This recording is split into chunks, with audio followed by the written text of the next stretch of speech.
امام فرماتے ہیں کہ جب میں ظہور کروں گا تو میرا ہر شیعہ مجھے دیکھ کے کہے گا کہ میں نے تو آپ کو پہلے دیکھا ہوا۔ مولا فرماتے ہیں تمہارے اور ہمارے درمیان فاصلے نہیں، صرف گمان ہے جو تمہاری طرف سے ہیں۔ مولا فرماتے ہیں میرے شیعہ اور مجھ تک پہنچنے کے لیے جو سب سے پہلا ایک وسوسہ ابلیس میرے ماننے والے کے دل میں ڈالتا ہے وہ یہ ہے، کہاں وہ کہاں ہم۔ معصوم فرماتے ہیں یہ پہلا خیال ہے جو ابلیس اس کے ذہن میں ڈالتا ہے۔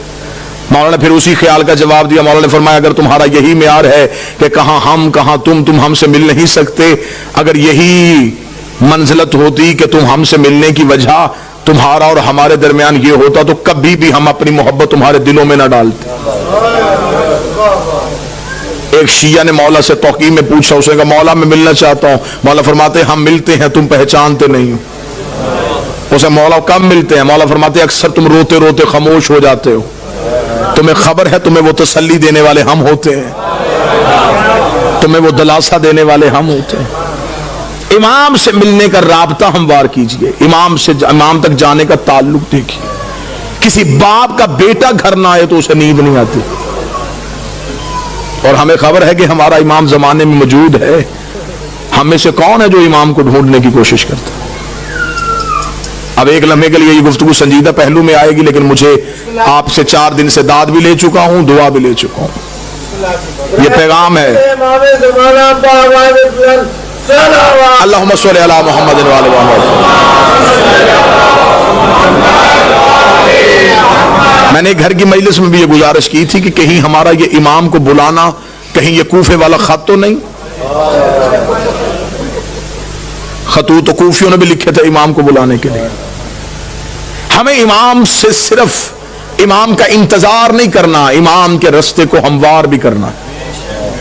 توجہ آپ صاحبان فرمائیں گے سرکار۔ ہمیں امام کا صرف انتظار نہیں، رستہ بھی ہموار کرنا ہے، امام سے ملاقات بھی کرنی ہے۔ امام نے تو اپنا ایڈریس بتا دیا کہ میں کب اور کہاں ہوتا ہوں۔ اب اس سے زیادہ امام کو کون شیعہ ہے جو کہے کہ مجھے اب ڈھونڈنے میں مشکل ہے؟ امام نے فرمایا ہفتہ والا دن مجھے ڈھونڈنا ہو تو مسجد کوفہ میں آنا، اتوار کو میں مسجد سہلہ میں ہوتا ہوں، سوموار کو میں بقیہ کی قبروں پہ ہوتا ہوں، پھر میں مسجد جمکران میں ہوتا ہوں، شب جمعہ میں کربلا میں ہوتا ہوں، جمعہ میں امیر المومنین کے حرم میں ہوتا ہوں۔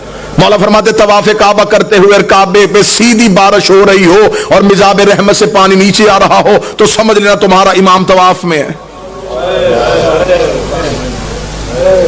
اب اس سے زیادہ آسان نشانیاں کون بتائے گا؟ امام خود بتا گئے کہ میں اس وقت میں یہاں ہوتا۔ پھر امام نے اگلی نشانی بتائی، امام نے کہا چل تو ہم سے محبت کا دعویٰ کرتا ہے نا، تجھے مجھ تک پہنچنے کی ضرورت نہیں، تو ہمیں بلا۔ اتنا امام کی موجودگی کا یقین رکھو کہ امام فرماتے ہیں کہ دسترخوان میں ایک فرد کی جگہ خالی چھوڑو۔ تمہارے گھر میں بچے پوچھیں گے جگہ کس کے لیے تو کہہ دینا ہمارا امام موجود ہے۔ عرب کی ایک مستور برقع پہن کے سوتی تھی، مستورات نے کہا کیوں برقع پہن کے سوتی ہے؟ اس نے کہا امام کا ظہور ہو گیا، برقع ڈھونڈوں گی یا امام کے لشکر میں جاؤں گی؟ ملاقات با امام زمانہ حسن ابتہی 2 جلدوں میں کتابیں لکھی ہوئی ہیں۔ کتنے لوگ ہیں جو امام سے ملاقات کر چکے ہیں؟ ایک عراق کا رہنے والا شیعہ ہر روز گھوڑا لے کے چوک میں تلوار لے کے کھڑا ہو جاتا، لوگ پوچھے کیوں کھڑا ہے یہاں پہ؟ اس کا امام کا انتظار کر رہا ہوں۔ لوگوں نے اسے پاگل تصور کرنا شروع کر دیا۔ ایک دن کسی نے مذاق میں کہا تو یہاں کھڑا ہے، امام تو وہاں آ چکے ہیں۔ اس نے اپنے گھوڑے کا رخ موڑا، دوڑا اور پھر کبھی بھی واپس نہ آیا۔ یقیناً وہ امام کے لشکر میں شامل ہوئے۔ امام تو ہمارے اتنا قریب۔ ایک شخص نے ایک عارف سے آ کے شقیق نے کہا کہ میں مولا سے ملنا چاہتا ہوں، مجھے کوئی عمل بتائیے جو میں کروں اور امام سے ملاقات ہو۔ موضوع پسند ہے سرکار؟ یا علی مشکلوں کا مجھے کوئی عمل بتائیے میں مولا سے مل سکوں۔ انہوں نے کہا عمل یہ ہے کہ رات کو تیز نمک والا کھانا کھا کے سونا۔ اس نے کہا کیوں؟ فرمایا بس تیز نمک والا کھانا کھا کے سو گیا، صبح آیا میں سو گیا تھا دی رات لیکن زیارت نہیں ہوئی۔ اس نے کہا خواب میں کیا دیکھتا رہا؟ اس نے کہا پانی۔ اس لیے میرے دل میں پانی کی طلب تھی. اس نے کہا جتنی طلب تیرے دل میں پانی کی تھی اتنی امام کی کر, ملاقات ہو جائے گی. شدت پیدا کر امام سے ملنے کی, خواہش پیدا کر امام سے. ایک شخص کو خبر ہوئی کہ کربلا میں مولا امام حسین کے حرم میں جو 40 روز زیارت عاشورہ پڑھے امام اس سے مل لیتے ہیں. اور یہ آج بھی ہے, منقول ہے روایات میں کہ حرم امام حسین میں زیارت عاشورہ کا 40 روز کا عمل کیا جائے تو امام مل لیتے ہیں. وہ 40 روز زیارت عاشورہ کا عمل کرنے کے لیے چلا گیا. جیسے جیسے دن گزرتے گئے ذہن میں اعتماد ختم ہوتا رہا کہ نہیں, ملاقات نہیں ہو سکتی, میں اس قابل نہیں ہوں, میں گنہگار ہوں, وہ مجھ سے نہیں ملیں گے. بس یہ اعتماد کم ہوتا گیا. دن قریب آنے شروع ہو گئے, ذہن میں آیا گھر واپس چلا جاؤں, بچے اکیلے ہوں گے, کاروبار تباہ ہو رہا ہوگا. گھوڑے میں بیٹھا اور حدود حرم سے نکلا. جب وہ کربلا سے نکل رہا تو گھوڑا سوار اس کے ساتھ چلا. گھوڑا سوار کی آواز آئی, کہاں جا رہا ہے؟ کہنے لگا کوفہ. کس رستے سے جائے گا, خشکی کے یا فرات کے؟ کہنے لگا خشکی کے رستے. گھوڑا سوار کی آواز ہے, پھر کوفہ میں ایک میرا کام کرے گا, ایک امانت ہے, وہ کوفہ میں ایک شخص کو دے دینا. کہنے لگا کیا امانت ہے؟ اس نے کہا کوفہ میں ایک ریان نامی شخص رہتا ہے, اسے یہ 40 دینار دے دینا. جب تو اس کے دروازے پہ جائے گا, دستک دے گا, صبح کا وقت ہوگا, وہ دروازہ کھولے گا, اس کے بازوؤں پہ خون کے چھینٹے ہوں گے. پریشان نہ ہونا, وہ قصاب ہے, صبح صبح جانور ذبح کرتا ہے. ذہن میں پھر نہ آیا کہ جو پہنچنے سے پہلے وجہ بتا رہا ہے.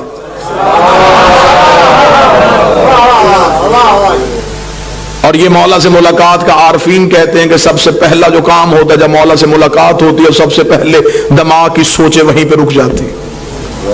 یہ حجت سے ملاقات کی سب سے بڑی نشانی ہے. دماغ وہیں پہ رک جاتا ہے. جب ملاقات ختم ہوتی ہے تو پھر وہیں سے شروع ہوتا ہے. اس لیے معراج کی رات ہر چیز وہیں کی وہیں رک گئی تھی.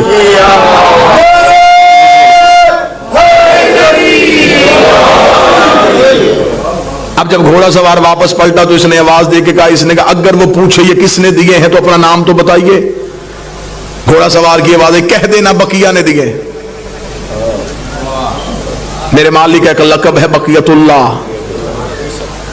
چلا گیا, جا کے کوفہ میں صبح پہنچا, اسی قصاب کے دروازے پہ دستک دی, اندر سے وہی شخص نکلا, بازوؤں پہ خون کے چھینٹے. دیکھیں گا مجھے خبر ہے تو صبح صبح جانور ذبح کر رہا ہے. کہاں سے آیا؟ کہنے لگا کربلا سے آیا ہوں. تو میرے دروازے پہ کیوں آیا ہے؟ میرے پاس تیری ایک امانت ہے, یہ 40 دینار کسی نے کربلا سے دیے, اسے کر ریان کو دے دینا. آنکھیں کھلی کی کھلی لگا, رک یہیں پہ. اندر گیا, لباس تبدیل کیا, وضو کر کے باہر آیا. کہنے لگا زحمت ہوئی تجھے میرے دروازے پہ, میں معذرت چاہتا ہوں, تجھے اپنے دروازے پہ روک کے رکھا, میں لباس تبدیل کر چکا ہوں, وضو کر چکا ہوں, تھوڑی دیر کے لیے گھوڑے سے اتر, مجھے وہ آنکھیں چومنے دے جس سے تو نے مولا کو دیکھا ہے, مجھے وہ ہاتھ چومنے دے جس سے تو نے مولا کو ہاتھوں کو ہاتھ لگائے. یہ پریشان ہو گیا تھا, کون سے مولا؟ اسے کہا یہ کیا تمہیں صاحب الامر نے نہیں دیے؟ کہنے لگا کون سے صاحب العصر؟ کیا وہ امام زمان تھے؟ اسے کہا تو وہاں مل کے آیا, تجھے پتہ ہی نہیں؟ مجھے جب بھی کوئی مشکل ہوتی ہے میں انہی کو بلاتا ہوں. میں نے تو ابھی رات کو کہا تھا مولا 40 دینار کا قرضہ ہے, مجھے واپس دینا ہے. صبح سے پہلے اس نے واپس بھیج دیا.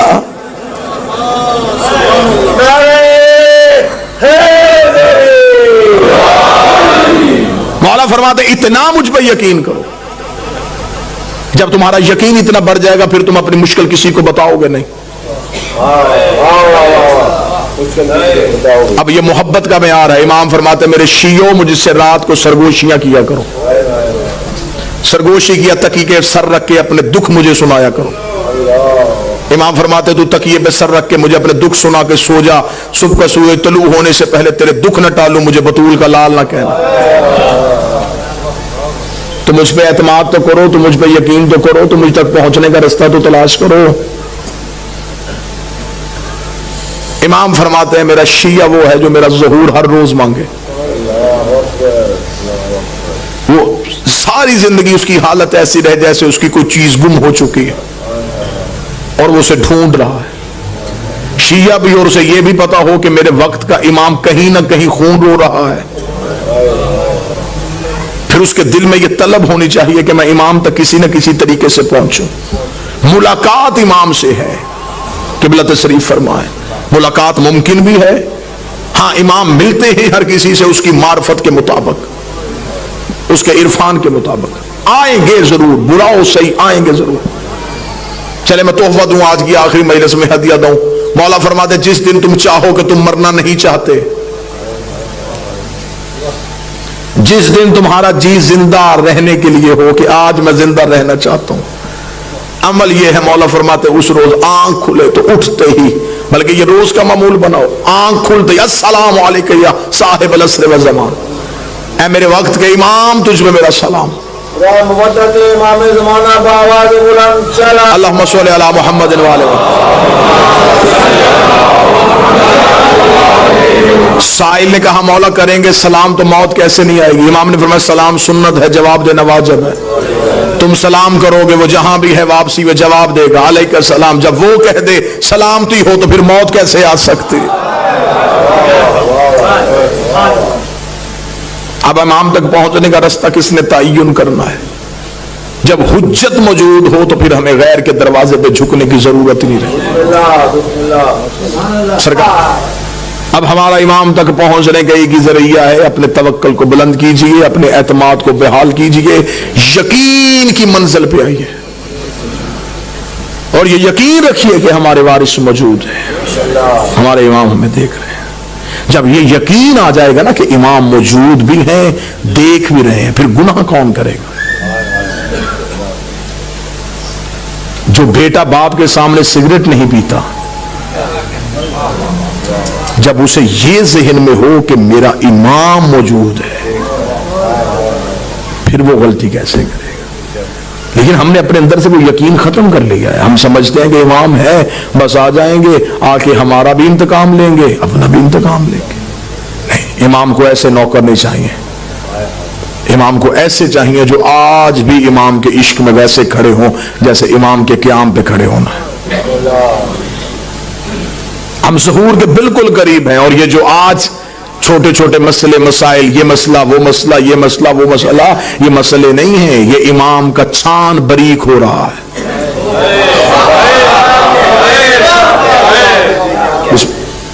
وہ سب سے آخر میں گریں گے، وہ 72 جیسے ہوں گے۔ مولا نے فرمایا ہمارے ظہور کے، میرے آخری بیٹے کے ظہور کے وقت سب سے مشکل چیز ہمارے شیعوں کے لیے ہوگی اپنے عقیدے کا تحفظ کرنا۔ مال چوری ہونے سے بچایا جا سکتا ہے، اور عقیدہ چوری ہونے کا خطرہ اس لیے بھی زیادہ ہو جاتا ہے جب چوکیدار ہی چوروں سے مل جائیں۔ عقائد حقہ کا تحفظ کرنا، ہم حجت کے قریب جا رہے ہیں۔ مولا فرماتے جب میرے شیعوں کے روزانہ کے اعمال میرے سامنے آتے ہیں تو آپ یہ جملہ سمجھیے گا، اور اس کے بعد پھر گناہ کرتے ہوئے ایک بات ذہن میں، یہ میری روایت کو ضرور آنے دیجیے۔ امام فرماتے جب میرے شیعہ کا گناہ میرے سامنے آتا ہے تو امام فرماتے اس ایک گناہ کو دھونے کے لیے مجھے اپنے آنکھوں کے آنسو لہو والے استعمال کرنا۔ مولا اپنے آنسوؤں سے اس شیعہ کے اس گناہ کو دھوتے، دھو کے کہتے ہیں میرے اللہ یہ مجھ سے محبت کرتا تھا، بے خبری میں گناہ کر گیا، اس لیے مولا نے فرمایا میرے شیعوں ہمارے لیے شہرت کا باعث بننا، میری آنکھ میں آنسو کا باعث نہ بننا۔